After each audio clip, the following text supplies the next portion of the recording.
నమస్తే, నేను మీ సతీష్. ఢిల్లీలో జగన్మోహన్ రెడ్డికి డేంజర్ బెల్స్ మోగినట్లుగా విశ్వసనీయ వర్గాల నుంచి అయితే మాత్రం సమాచారం అంతా ఉంది. మరి ఏమిటి ఆ డేంజర్ బెల్స్ అని చూస్తే, ముఖ్యంగా చంద్రబాబు నాయుడు గారిని స్కిల్ డెవలప్మెంట్ కేసులో అరెస్ట్ చేసిన తర్వాత జగన్మోహన్ రెడ్డి గారు మొట్టమొదటిసారి నిన్న ఢిల్లీకి వెళ్ళారు. ఢిల్లీకి వెళ్ళినటువంటి నేపథ్యంలో కేంద్ర పెద్దల్ని కూడా కలిశారు. కేంద్ర ఆర్థిక శాఖ మంత్రి నిర్మలా సీతారామన్ని కలిశారు ఆయన. ఆ తర్వాత కేంద్ర హోంశాఖ మంత్రి అమిత్ షా గారితో కూడా భేటీ అయ్యారు. వాస్తవానికి జగన్మోహన్ రెడ్డి గారి ఢిల్లీ పర్యటన పైన ఏ విధమైనటువంటి సమాచారం అటు ముఖ్యమంత్రి కార్యాలయం నుంచి అంతా ఉంది అంటే, కేవలం ఏదైతే నక్సల్స్ ప్రభావిత రాష్ట్రాలకు సంబంధించినటువంటి ప్రతినిధులతోటి కేంద్ర హోంశాఖ మంత్రి ఒక సమావేశం నిర్వహించారు. ఆ సమావేశంలో పాల్గొనేందుకు జగన్మోహన్ రెడ్డి వెళ్ళారు అనేటువంటిది అయితే కనుక మొదట జరిగినటువంటి ప్రచారం. కానీ ఈ నేపథ్యంలోనే జగన్మోహన్ రెడ్డి గారు అమిత్ షా గారిని ప్రత్యేకంగా అపాయింట్మెంట్ కోరారు. అక్కడ ఆయనకు అపాయింట్మెంట్ ఫిక్స్ అయ్యాక అమిత్ షా గారి నివాసంలో ప్రత్యేకంగా భేటీ కూడా అయ్యారు.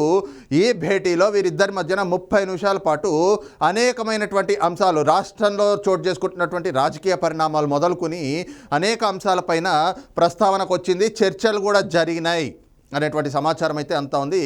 అందులో ప్రధానంగా చూస్తే ఈ రోజున అమిత్ షా జగన్మోహన్ రెడ్డి పైన అసహనం వ్యక్తం చేశారు. అది కూడా ఏ అంశం పైన అంటే, స్కిల్ డెవలప్మెంట్ కేసులో చంద్రబాబు నాయుడు గారిని అరెస్ట్ చేసినటువంటి అంశం పైన, అలాగే ఆంధ్రప్రదేశ్లో చోటు చేసుకుంటున్నటువంటి రాజకీయ పరిణామాలపైన కూడా అమిత్ షా ఒకంత అసహనం వ్యక్తం చేశారు జగన్మోహన్ రెడ్డి గారి పైన. ఏ విధంగా అంటే, ఆధారాలు లేనటువంటి కేసులో ఎలాంటి ఆధారాలు కూడా చూపించకుండా అసలు ఒక జాతీయ స్థాయిలో గుర్తింపు ఉన్నటువంటి వ్యక్తిని, ఒక మాజీ ముఖ్యమంత్రిని ఏ విధంగా అరెస్ట్ చేశారు, ఇలాంటి అరెస్టులు ఎలాంటి పర్యవసానాలు, ఎలాంటి పరిణామాలకి దారి తీస్తాయి, ఎలాంటి ప్రమాదాలు కూడా పొంచి ఉండేటువంటి అవకాశం ఉంది అనేటువంటి ఆలోచనలు చేయకుండా ఇలాంటి అనాలోచితమైనటువంటి చర్యలు ఏ విధంగా చేపడతా ఉన్నారు. ఈరోజు చంద్రబాబు నాయుడు గారి అరెస్ట్ తర్వాత ఆంధ్రప్రదేశ్లో రాజకీయ పరిణామాలు ఏ విధంగా మారుతూ ఉన్నాయి, రోజు రోజుకి టీడీపీకి చంద్రబాబు నాయుడు గారికి ఎలాంటి సానుభూతి పెరుగుతూ ఉంది, అలాగే జగన్మోహన్ రెడ్డి పైన ఎలాంటి వ్యతిరేకత వస్తూ ఉంది, ఇవన్నీ కూడా ఈ చర్చలో, ఈ భేటీలో వారిద్దరి మధ్యన కూడా చర్చల్లో ప్రస్తావనలోకి వచ్చినటువంటి అంశంగా తెలుస్తూ ఉంది. అదే సమయంలో చంద్రబాబు నాయుడు గారిని అరెస్ట్ చేసిన తర్వాత అది బీజేపీ పెద్దలు చేయించారు అనేటువంటి ప్రచారం ఎలా జరుగుతూ ఉంది, అది ఆ పార్టీకి ఎలాంటి డ్యామేజ్ చేస్తూ ఉంది, అలాగే అసలు అరెస్ట్ చేసేటువంటి విషయంలో ఎలాంటి జాగ్రత్తలు తీసుకున్నారు, ఒక మాజీ ముఖ్యమంత్రి పైన ఎలాంటి ఆధారాలు చూపించారు, ఇవేమీ కూడా ఆధారాలు లేనటువంటి కేసుల్లో ఎలాగ అరెస్ట్ చేశారు అని చెప్పి జగన్మోహన్ రెడ్డి గారికి అమిత్ షా గారు తలంటేసినట్టుగా కూడా విశ్వసనీయ వర్గాల నుంచి సమాచారం అంతా ఉంది.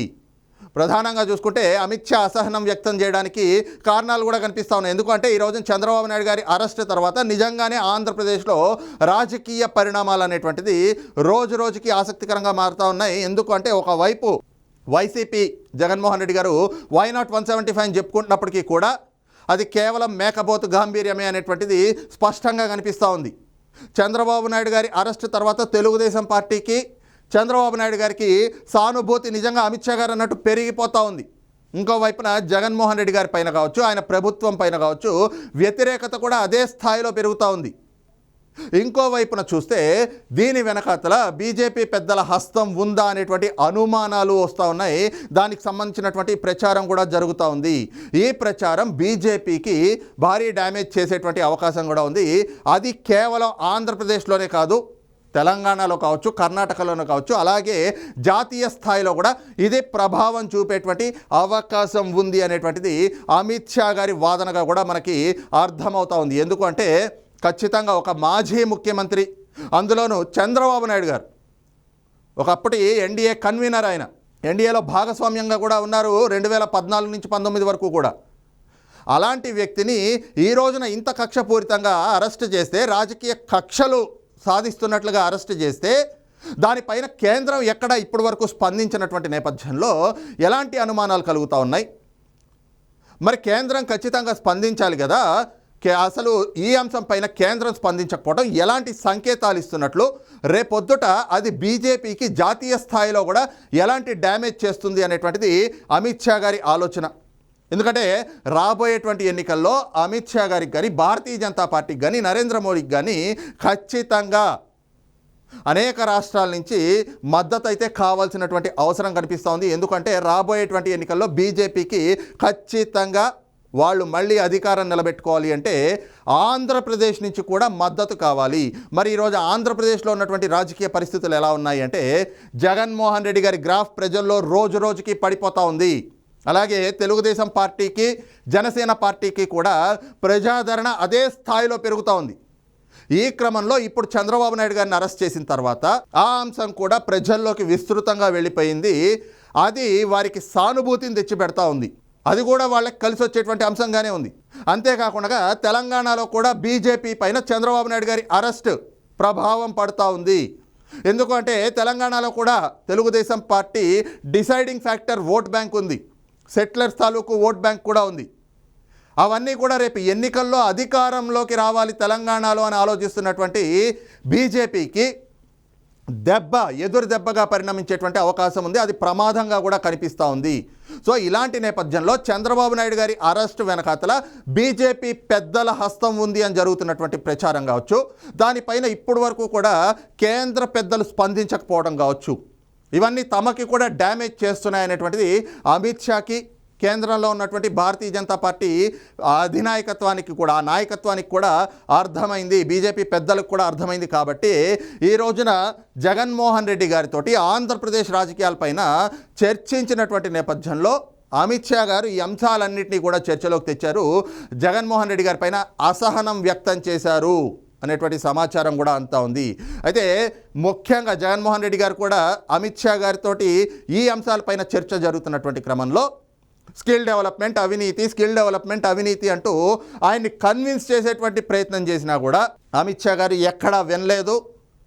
మాకు ఇంటెలిజెన్స్ ఉంది, వాటి నివేదికలు వస్తూ ఉన్నాయి, ఆంధ్రప్రదేశ్లో రోజు రోజుకి ఎలాగ రాజకీయ పరిణామాలు మారుతూ ఉన్నాయి, ఇవన్నీ మేము చూస్తూ ఉన్నాము, మీ గ్రాఫ్ ఎలా పడిపోతుందో కూడా మాకు తెలుసు, మీరు ఎలాంటి పరిపాలన చేస్తూ ఉన్నారు, అక్కడ ప్రజల నుంచి ఎలాంటి వ్యతిరేకతను మూటగట్టుకుంటూ ఉన్నారు, వాటిపైన కూడా మా దగ్గర నివేదికలు ఉన్నాయి, ఇంకేం చెప్పొద్దు అంటూ ఆయన కొంత విసుక్కున్నారు అన్నటువంటి సమాచారం కూడా విశ్వసనీయ వర్గాల నుంచి అందుతూ ఉంది.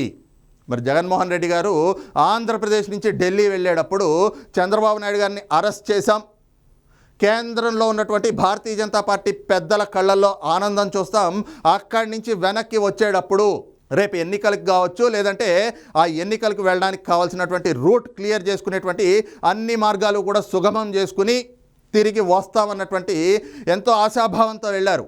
కానీ వెళ్ళిన తర్వాత కానీ అప్పుడు కానీ అసలు విషయం బోధపడలేదు, అక్కడికి వెళ్ళాక ఎలాంటి పరిణామాలు చోటు చేసుకుంటాయి అనేటువంటిది.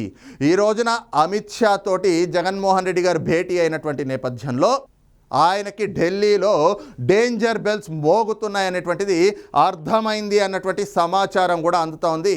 ఇక రాబోయేటువంటి రోజుల్లో ఎలాంటి పరిస్థితులు ఎదుర్కోవాల్సి వస్తుంది అనేటువంటిది కూడా జగన్మోహన్ రెడ్డి గారు అమిత్ షా గారి ఇంట్లో నుంచి బయటకు వస్తున్నప్పుడు ఆయన హావభావాలు ఆయన్ని చూసినా కూడా అర్థమవుతూ ఉంది అనేటువంటి ఒక వాదన కానీ ఒక ప్రచారం కానీ ఈ రోజున ఆంధ్రప్రదేశ్ రాజకీయ వర్గాల్లో కూడా విస్తృతంగా జరుగుతూ ఉంది. మొత్తం మీద చూసుకుంటే మాత్రం ఢిల్లీలో జగన్మోహన్ రెడ్డి గారికి చంద్రబాబు నాయుడు గారి అరెస్ట్ తర్వాత ఆంధ్రప్రదేశ్లో చోటు చేసుకుంటున్నటువంటి రాజకీయ పరిణామాలతో డేంజర్ బెల్స్ మోగినట్లుగా అయితే మాత్రం తెలుస్తూ ఉంది. మరి ఈ డేంజర్ బెల్స్ రాబోయేటువంటి రోజుల్లో ఎలాంటి పరిణామాలకి దారితీస్తాయన్నది కూడా వేచి చూడాలి. మరి ఈ అంశంపైన మీ అభిప్రాయం ఏమిటి అనేది కూడా కామెంట్ సెక్షన్లో మెన్షన్ చేయండి. Thank you.